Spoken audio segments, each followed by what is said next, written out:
Reading 1. On a Sunday night, I fell asleep while I was reading about ancient Egypt, and something flashed as I fell asleep.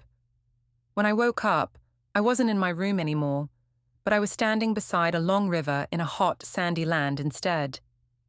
Then I realized that I had traveled back in time to ancient Egypt. The first thing I noticed was the Nile River.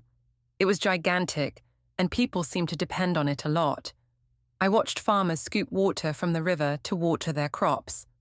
Older kids were also working in the fields, while younger kids were just running around.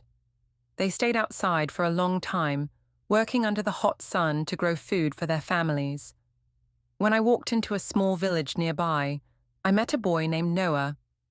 He said he was also 10 years old, and we started strolling down the narrow street together. As we walked, he told me about the pharaoh, who was kind of like a king back then.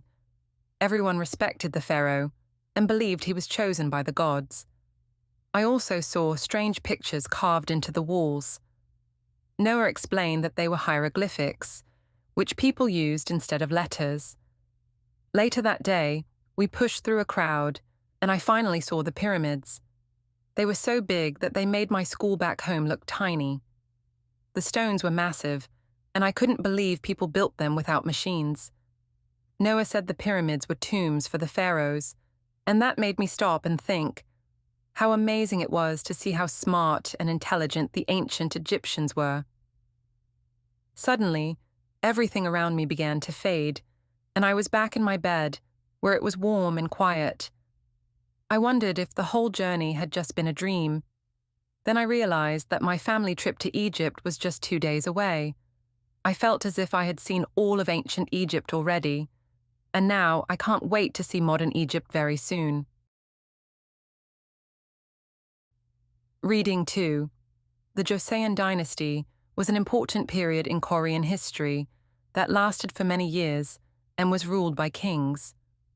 During this time, people followed values based on respect, education, and strong family traditions. One day, while I was reading about the history of the Joseon dynasty, I began to feel drowsy after taking flu medicine and soon fell asleep. When I opened my eyes, I realized I was no longer in my room. Somehow, I had traveled back in time to the Joseon dynasty. In a flash, I found myself standing near a small village with straw-roofed houses and narrow dirt paths. People were wearing long robes, and the surroundings felt peaceful and calm. I could see mountains in the distance and fields nearby where villagers were working. The air felt much fresher, and I heard a flock of sparrows flying overhead. As I walked through the village, I met a boy who looked about my age named Dolsai.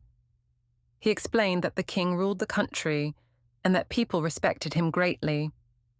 At that time, people were just beginning to learn Hangul, so Dolsai seemed surprised to see me writing it so well. He was even more surprised to see me write in English.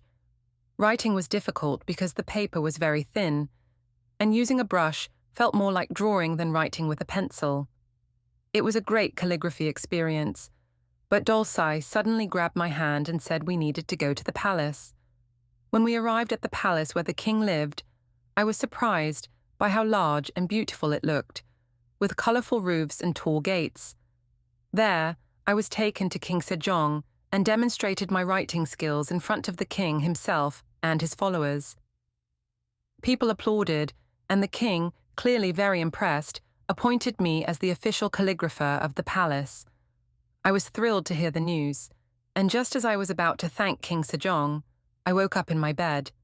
Was it all a dream? But I was holding a brush in my hand, with ink still dripping from it.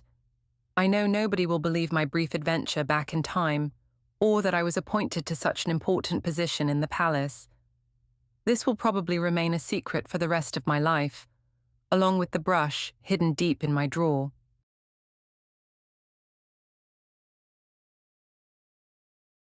Reading 3.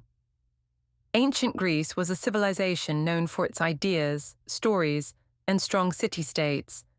Many people still read Greek myths today to learn how the ancient Greeks explained the world around them. One afternoon, while I was reading a myth about Greek heroes, I began to feel tired and slowly drifted off to sleep. When I opened my eyes, I realized something strange had happened. I was no longer at home. Somehow I had traveled back in time to ancient Greece. In a blink, I saw a stone city built on a vast hillside. Marble buildings were surrounding me, and the view was impressive. In the distance, I could see the entrance to a marketplace. Numerous people were gathered in the marketplace, some selling goods, the others watching a street performance, but mostly talking loudly and trading goods.